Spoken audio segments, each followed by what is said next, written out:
के बीच में उसको प्रतिरोध आर कहते हैं, लेकिन जब वो किसी सेल या बैटरी के अंदर रुके तो इसको स्मॉल आर मतलब आंतरिक प्रतिरोध कहते हैं ना। यही है, तो इसका सूत्र हमें देखिए ई और स्मॉल आर जब भी कहीं मिलेगा तो हम इतना जान जाएंगे कि ये सब आंतरिक प्रोसेस है, जहां बैटरी जोड़ा जाएगा वहां का सारा प्रोसेस है। लेकिन एक बात यहाँ फिक्स करिए कि चार अगर एक संयोजन का अगला सिरा दूसरे संयोजन के पहले जुड़ रहा है तो वो श्रेणी क्रम, ठीक, और सभी सिरों का एक बिंदु किसी एक पॉइंट से तथा सभी सिरों का दूसरा पॉइंट किसी, मान लीजिए प्लस माइनस है, प्लस वाला सभी एक बिंदु से, माइनस वाला सभी एक बिंदु से, तो इस प्रकार के संयोजन को हम क्या कहेंगे, समांतर क्रम। तो इस प्रोसेस में हमें समझना है तो क्या मिलेगा, हमें यही दिख रहा है कि पहले इसको ए बी को देख लीजिए, हमें पूछ रहा है संपूर्ण प्रतिरोध क्या होगा, पूरा प्रतिरोध पूछ रहा है। तो पहली बात तो 5 चाहे अंदर हो चाहे बाहर हो उससे नहीं मतलब, बस प्रतिरोध बताना है, कहाँ कहाँ कितना मतलब उसका प्रतिरोध कितना रुक रहा है। तो 5 ओम यहाँ 5 ओम यहाँ 10 ओम, ठीक, ये तो ठीक है 10 ओम, लेकिन यहाँ क्लियर नहीं है क्योंकि भाई इसका अगला सिरा दूसरे इसके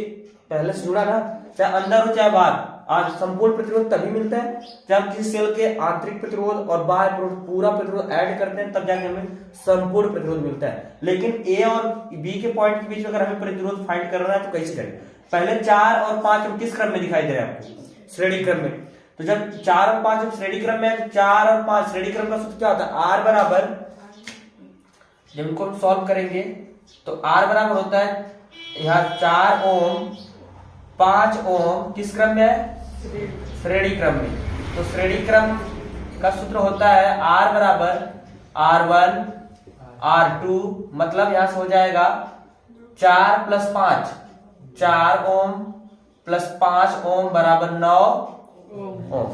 9, ठीक, यहां से 9 ओम हो गए। दूसरी बात कि हमें पूरा ए और बी के बीच प्रतिरोध पूरा फाइंड करना है, तो ई तो अभी इसके ऊपर वाले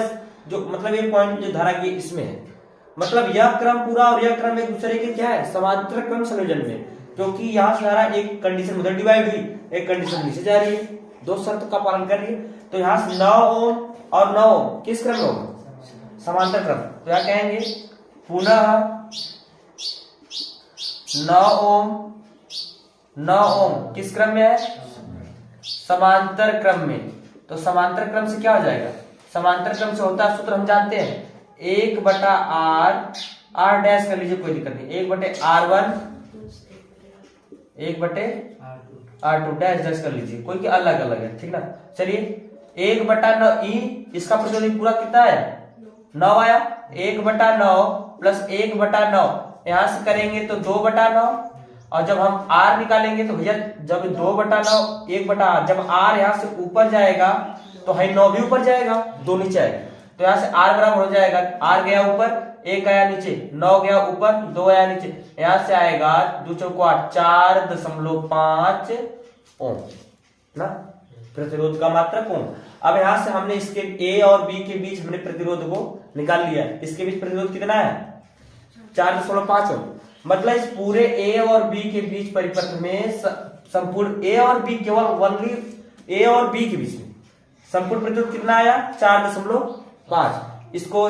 लेकर पहले दोनों श्रेणी क्रम में थे, ये इससे समांतर हो गया, श्रेणी से 5 4 9 हो गया, 9 और 9 ओम समांतर कर किए तो हमारा 4.5 ओम आ गया। अब ये देखिए इस प्रतिरोध का मान लीजिए सब अब हम कर दिए, सभी को मिलाने में मान लीजिए एक प्रतिरोध इस तरह से आ गया 4.5, फिर यहां से धारा अंदर जा रही है, देखिए ई वाला, इन सभी को मिलाने से कितना आ गया प्रतिरोध 4.5 ओम, और अंदर जा रहा है तो इस प्रतिरोध का अगला सिरा, इस प्रतिरोध का इसके जगह पूरा कितना आ गया, यह आ गया, ठीक, इसके जगह क्या आ गया 4.5 ओम। अब इसका अगला सिरा दूसरे प्रतिरोध के पहले से, इसका दूसरा सिरा अगले के पहले से, तो इसमें आंतरिक है तो इसमें हम ध्यान नहीं देंगे, लेकिन हमें संपूर्ण प्रतिरोध के लिए आंतरिक प्रतिरोध को जोड़ना पड़ेगा। तो पहले 4.5 ई और 5 ओम किस क्रम में होंगे बताइए, तो यहाँ कहेंगे हाई 4.5 इसका ए, और यहां से जाके इसका अगला प्रतिरोध दूसरे पहले से ई, मतलब ई वाला पूरा 4.5 ए, और यह तीनों श्रेणी क्रम हो जाएंगे, ठीक ना। या तो इसको छोड़ भी सकते हैं, 4.5 और 5 को ले लीजिए, 4.5 ओम 4.5 ओम व 5 ओम श्रेणी क्रम में, श्रेणी क्रम संयोजन से क्या हो जाएगा 4.5 प्लस 5 श्रेणी क्रम में जोड़ देते हैं, सीधे से कर दे, डायरेक्ट थोड़ा सा करते हैं, कितना आएगा 9.5 ओम। अब हमें आंतरिक प्रतिरोध R बराबर कितना दिया है 5 ओम। संपूर्ण प्रतिरोध यहाँ निकालेंगे, कहेंगे संपूर्ण प्रतिरोध का एक सूत्र है क्या, capital R plus small r। Capital R कितना है आपका, कैपिटल R कितना है 9 मतलब बाहर। कैपिटल R का मतलब ये कि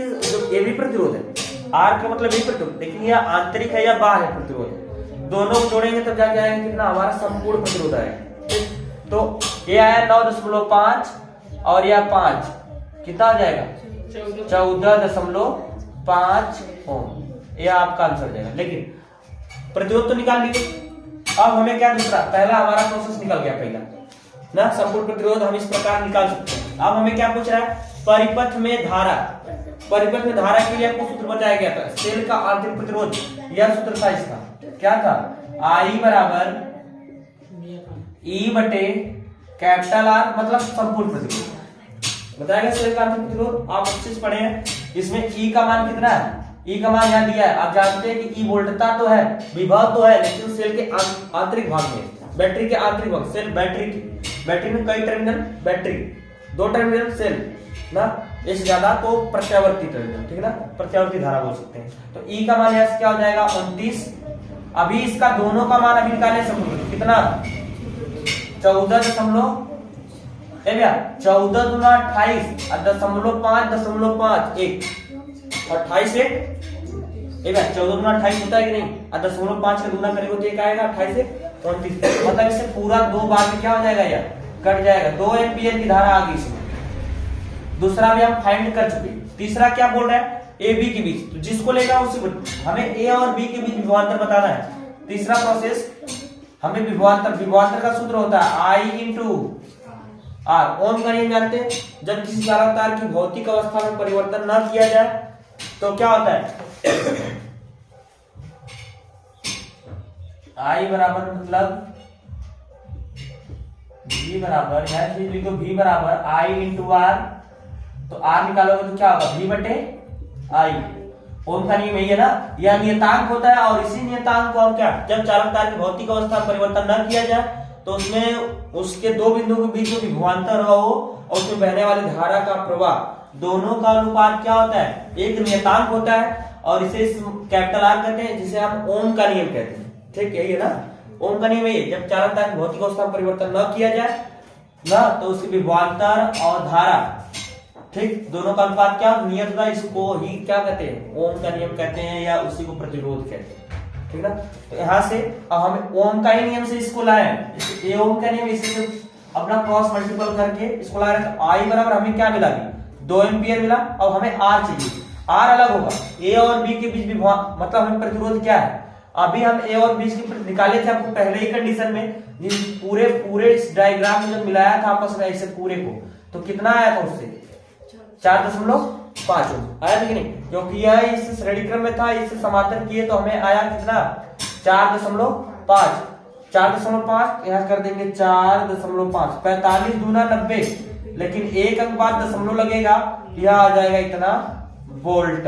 तो इस प्रकार से हम सारे तीनों के मान को हम आसानी से ज्ञात कर सकते हैं। तो लगा लो, अच्छे से बताया ना, नहीं आया हाँ, जो श्रेणी क्रम में आप लिए था तो क्या हुआ।